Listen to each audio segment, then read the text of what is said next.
श्री स्वामी समर्थ. गुरुदेव दत्त.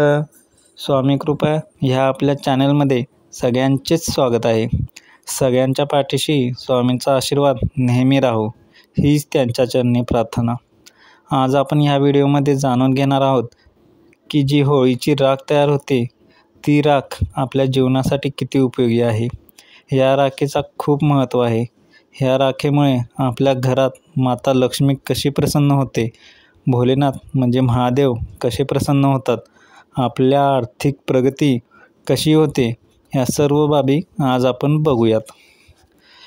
जसे की मराठी वर्षातील शेवटचा जो सण असतो तो सण म्हणजे होळी. होळीला आपण शेमगा या नावाने सुद्धा ओळखतो. सगळ्या वाईट शक्तीवर जो विजय मिळवला जातो तो दिवस म्हणजे होळी. या दिवशी हा सण खूप उत्साहात सगळीकडे साजरा करतात. तसेच त्या काळात निसर्गामध्ये सुद्धा बदल घडून येत असतात. जसे की झाडाची जी जुनी पाने आहेत ती निघून पडतात आणि नवीन पालवी फुटू लागत असते. त्या दिवशी ज्या काही वाईट शक्ती असतात त्या सर्व काही शक्ती ह्या होळीमध्ये नष्ट होतात. हा सण फाल्गुनी पौर्णिमेला सगळीकडे साजरा करतात. होळी पेटवल्यावर त्याची जी राख तयार होते ती राख दुसऱ्या दिवशी घेऊन सकाळी घरी यावी आणि ती राख आंघोळीच्या पूर्वी सगळीकडे अंगाला लावावी किंवा आंघोळीच्या पाण्यात जरी टाकली तरी चालेल आणि त्यानंतर ते आंघोळ करावी. त्यामुळे वर्षभरात आपल्याला जे काही आजार असतात त्याची अजिबात लागण होत नाही. त्यासोबत त्वचेचे जर काही पुरळ, खरूज, त्वचेचे काही इन्फेक्शन असते ते कायमचे निघून जाते अशी मान्यता देखील आहे. तसेच ही राख घरात आणून ती घरात सगळीकडे टाकली जाते. त्यानंतर एखाद्या वाटीत कोपऱ्यामध्ये ठेवतात.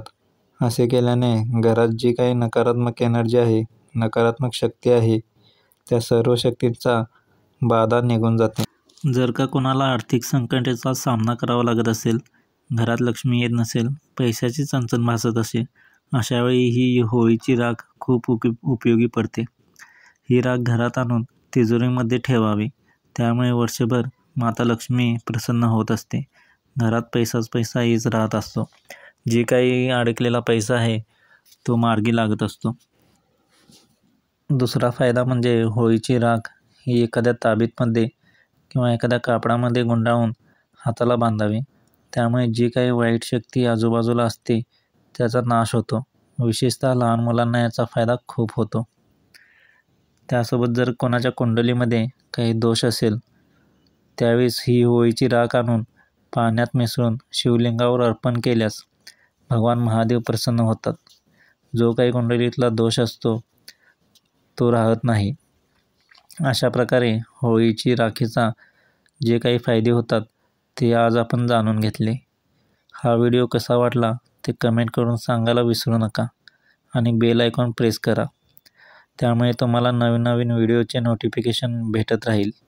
चॅनलला सबस्क्राईब करायला विसरू नका. श्री स्वामी समर्थ. गुरुदेव दत्त. श्री स्वामी समर्थ.